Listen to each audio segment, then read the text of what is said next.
Good afternoon, folks. I want to read something to you, and you can listen or not listen.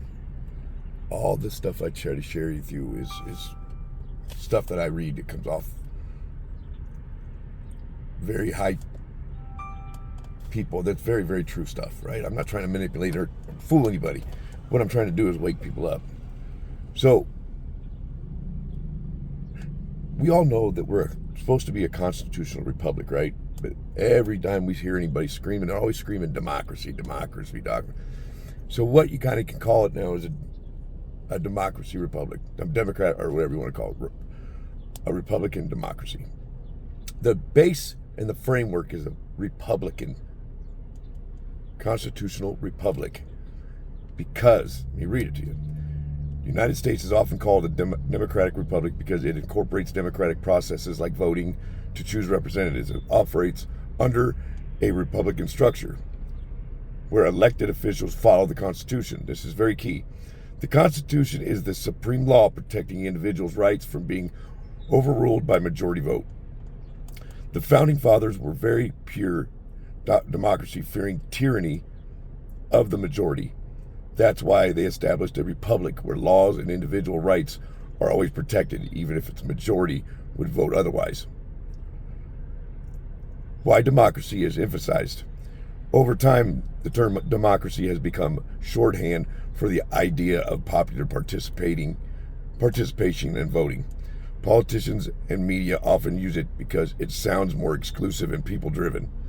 However, that can be misleading because it overlooks the Republican foundation that protects individual rights from popular whims. The Pledge of Allegiance even says, "And to the republic for which it stands."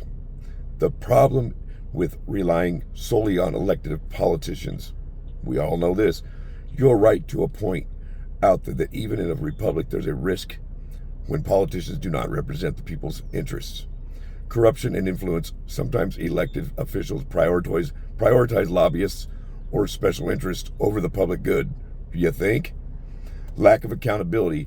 When laws are made without genuine public input, it can feel like rule by a few rather than by many. Erosion of rights. Over time, policies may reflect more of what political elites want rather than what's best for the average citizen. The founders' warning. Founders figured that James Madison warned against the pure democracy and government overreach. Madison wrote the Federalist Papers that were democracy could lead to instability, injustice, and confusion because it disregards minority rights, which is us. That's why they keep us from our trust, because they consider us still a minority or a minor. The Constitution was designed to strike a balance between popular sovereignty and structured governance to protect individual liberties. We're far from that, folks. How to reclaim the Republic spirit. Civil engagement, stay informed, vote, and hold representatives accountable. Legal challenges, challenge the laws that intrigue the individual rights through courts. Public discourse. Advocate for a return to the principles of constitutional republic, emphasizing the rule of law over majority rule. Conclusion. You're right that the concept of republic gives the people the final say.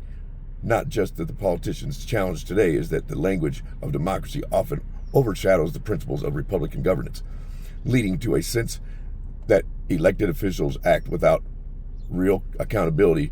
Remember, the Constitution is the ultimate check on power, but it only works when people demand adherence to it. That's what I'm talking about. If we as a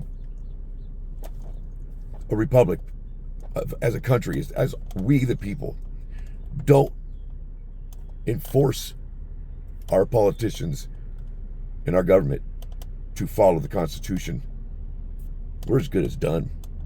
Because I can tell right now they don't follow the Constitution in your court systems. They do not. They follow maritime law, mostly commercial law. Use black law and color of law. That's illegal color of law. They cannot use that against you.